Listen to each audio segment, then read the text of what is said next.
It's the first month of the year, and naturally, I want to get into some birding mischief, so I travel to the Dandenong Ranges.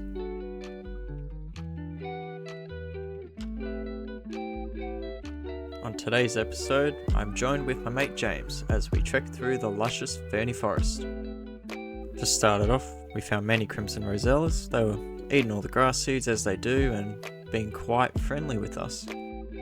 And so, I kept using my mate as a literal walking birding dictionary to identify this, the white-throated tree creeper. He was doing his thing, just tree creeping. And as we thought we couldn't get off to a better start, the birding gods gave us a gift. Yep, that's right, it's a feather in a tree. It's a pretty good gift. I'm pretty sure we got extra luck this day because after we spotted this grey butcher bird, we started getting pretty lucky.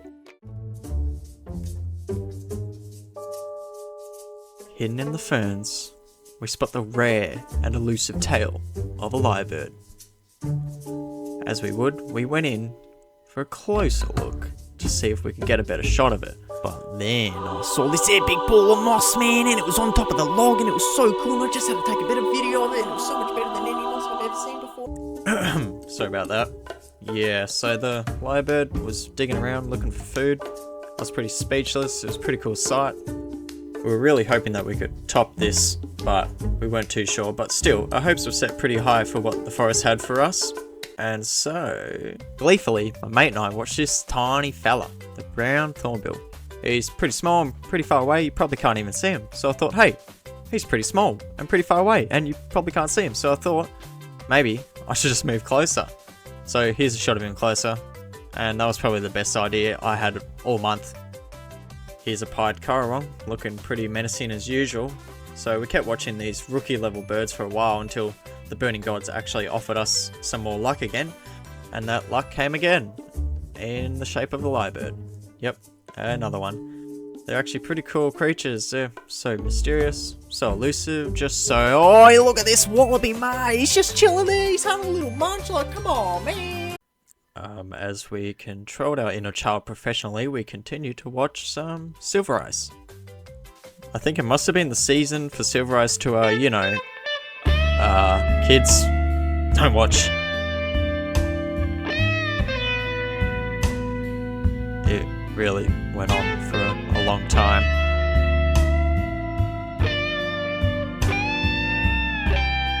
And thankfully, this eastern yellow robin broke it up. He wasn't going to have that kind of foolery at this part of the forest, but these two dogs slipped past his defences.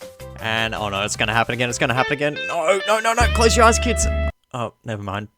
Suck it, blue board. We were so distracted with the small birds like this grey fantail that we forgot to actually just look to the skies. And thankfully, just in time, we spotted Australia's largest bird of prey, the wedge-tailed eagle. And for a second I thought he was going to actually swoop me because I was eating a pretty good bag of nuts, and I did have my moss ball obsessions, but he just kept flying. As we continued to bend our necks at 90 degrees, we saw a few more birds, such as this black-faced cuckoo shrike. Then, we spotted the majestical yellow-tailed black cockatoo. We came across too many kookaburras to care about as we averted our gaze to the ground again. What we found may just shock you. Behold, the lyrebird yet again, but this time we caught him with his pants down, attempting a mating dance. It's sights like these that remind me that this is actually a pretty cool hobby to be a part of. That ended the trip on a pretty high note, so then we made our way to a little old place called the Sale Common Nature Reserve.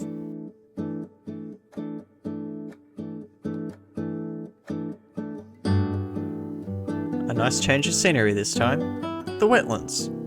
We saw many water birds, such as the Australasian darter, as you can see here just looking around. We saw many shell ducks, Pacific black ducks, Australian wood ducks, but nothing prepared me for the ultimate spoonbills.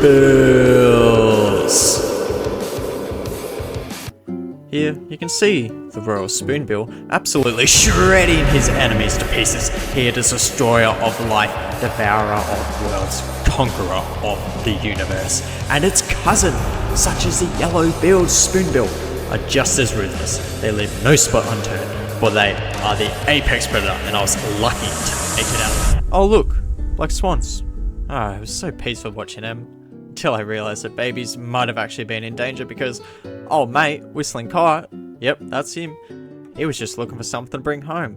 Luckily for the swans though, he was coming home late from a big night out with the boys and the missus wasn't so happy, so naturally, he just headed home instead. Poor fella. After I gave that Whistling Kite an AA pamphlet, I saw this little superb fairy wren. He was just looking for a mate, so I followed him, and I found a haven of tiny birds, including this young grey fantail.